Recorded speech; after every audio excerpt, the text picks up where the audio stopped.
नाम नहीं लूंगा, एक व्यक्ति को हिंदुस्तान के सब पोर्ट्स, हिंदुस्तान के सब airport, power, transmission, mining, green energy, gas distribution, edible oil, जो भी हिंदुस्तान में होता है उधर अदानी जी दिखाई देते हैं। एक शख्स है हमारे देश में जिन्होंने पिछले 8 साल में बड़ी मेहनत से आपको लोकप्रिय बनाया है।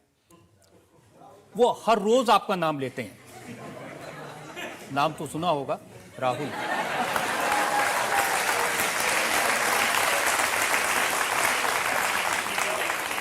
लेकिन इल्जाम यह है कि आपने कभी उनको शुक्रिया तक अदा नहीं किया, थैंक यू नहीं कहा। देखो रजत भाई, राहुल जी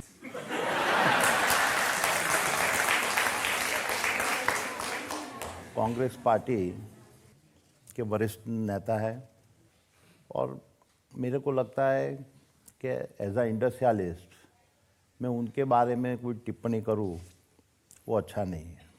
वो सम्मानीय नेता है और मैं देखता हूं कि वो भी देश की प्रगति चाहते हैं। कभी ठीक है, पॉलिटिकल आवेश के अंदर उनका एक बयान आ जाता है तो मैं उसको पॉलिटिकल बयानबाजी से ऊपर में लेता नहीं हूं। देखिए, आप टिप्पणी नहीं करते लेकिन वो आप पर खूब टिप्पणी करते हैं। एक दो उदाहरण मैं आपको देता हूं। राहुल गांधी कहते हैं, ये ज्यादा पुरानी बात नहीं, फरवरी 2022 की बात है, कि मोदी सरकार ने हिंदुस्तान के सारे पोर्ट, सारे एयरपोर्ट, सारा गैस, सारा ट्रांसमिशन, सारी पावर, सारी माइनिंग, सारी ग्रीन एनर्जी, गैस, सब कुछ गौतम अडानी को दे दी। सी रजत भाई, जब आप आरोप लगा रहे हो तो आप एक बताओ कि जिसमें हमने एक भी काम विदाउट बिडिंग काम किया हुआ, एक भी जगह पे बिडिंग के बिना और मेरिट्स के बिना कभी वो बिजनेस के अंदर प्रवेश नहीं करते हैं। हमको भी मालूम है कि भारत में उस तरह का काम करने से कंट्रोवर्सी ज़्यादा होती है।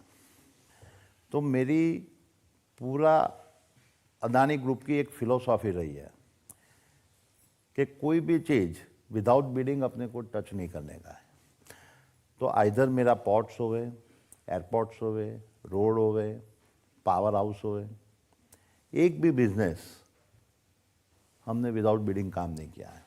ये तो बात ऐसी है कि आप परीक्षा के अंदर आप 1 नंबर पे आ गए तो बोलता है कि 1 नंबर पे आप कैसे आ गए, तो कोई कहेगा पर्चा लीक कर दिया होगा इनको। हाँ, तो वो आक्षेप होना चाहिए।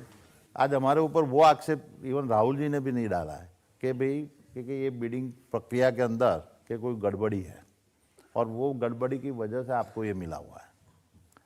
आक्षेप क्या है आपको बताता हूं।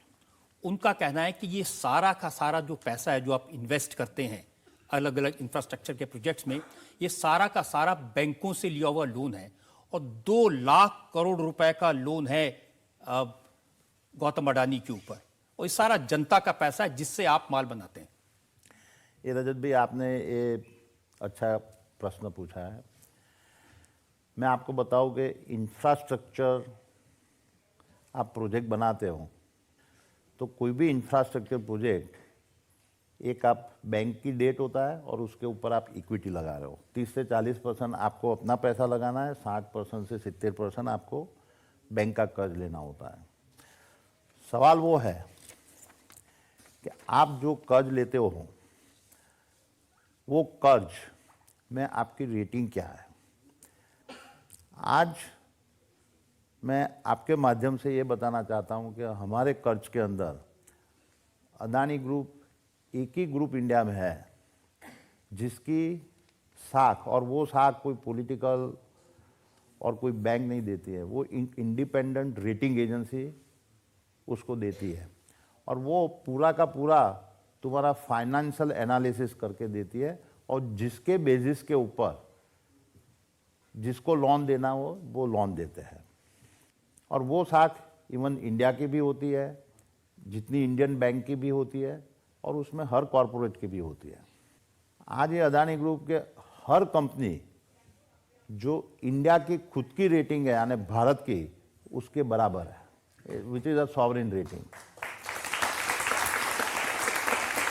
जब भी अदानी ग्रुप को इतनी डिसिप्लिन और रेटिंग है कि आज तक मेरे को मेरे 25 साल के इतिहास में हमने कभी एक दिन का कभी पेमेंट डिले हुआ है या इंटरेस्ट में कोई कटौती हुई है। और जब भी अदानी ग्रुप को जब भी पैसा चाहिए जो भी डेवलपमेंट के लिए सब लोग देने के लिए तैयार है। राहुल गांधी कहते हैं कि ये जो कुछ मिल रहा है ना ये मोदी जी दिलवा रहे हैं। आप देखोगे मैं 2013 के बाद में जो वो टाइम पे 80% पैसा हम इंडियन बैंकों से लेते थे, जो आज हमारा उसके ऊपर अभी आज 35% हो गया है। और हमने पूरा का पूरा इंटरनेशनल मार्केट में ग्लोबल रेटिंग करके हम चले गए। तो आज ग्लोबल के अंदर कोई इंडिया की किसी की कहने से और बोलने से कोई पैसा नहीं देता है, वो तो उनका रेटिंग और उनकी गवर्नेंस के हिसाब से ही देता है। और मैं आपको बताना चाहता हूँ कि हमारे हर कंपनी की रेटिंग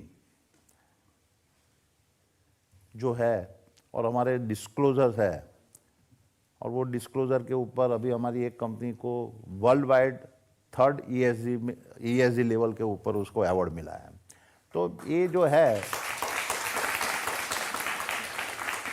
ये आरोप पूरा का पूरा बेबुनियाद है।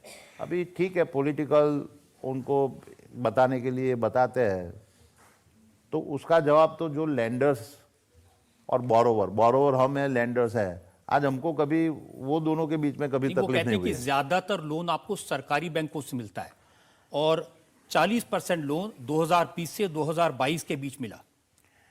नहीं, मैं आपको बताऊं कि हमारा लोन की मात्रा लास्ट 10 साल के अंदर, लास्ट 8 साल के अंदर 11% से बढ़ोतरी हुई है और हमारी इनकम 24% से बढ़ी है। जो हमारी जो प्रॉफिटेबिलिटी है और उसकी वजह से ही हमारा रेटिंग सुधर गया हुआ, वो हमारी बोरोइंग से भी ज़्यादा बढ़ रही है।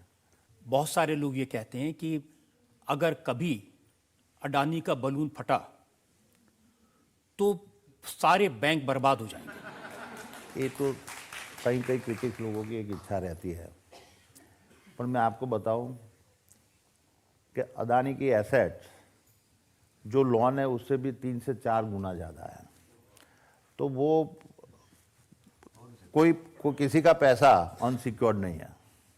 तो ये गुब्बारा उड़ता रहेगा, कभी फटेगा नहीं। इंडिया जब तक आगे बढ़ता रहेगा ये गुब्बारा आगे आगे चलता रहेगा।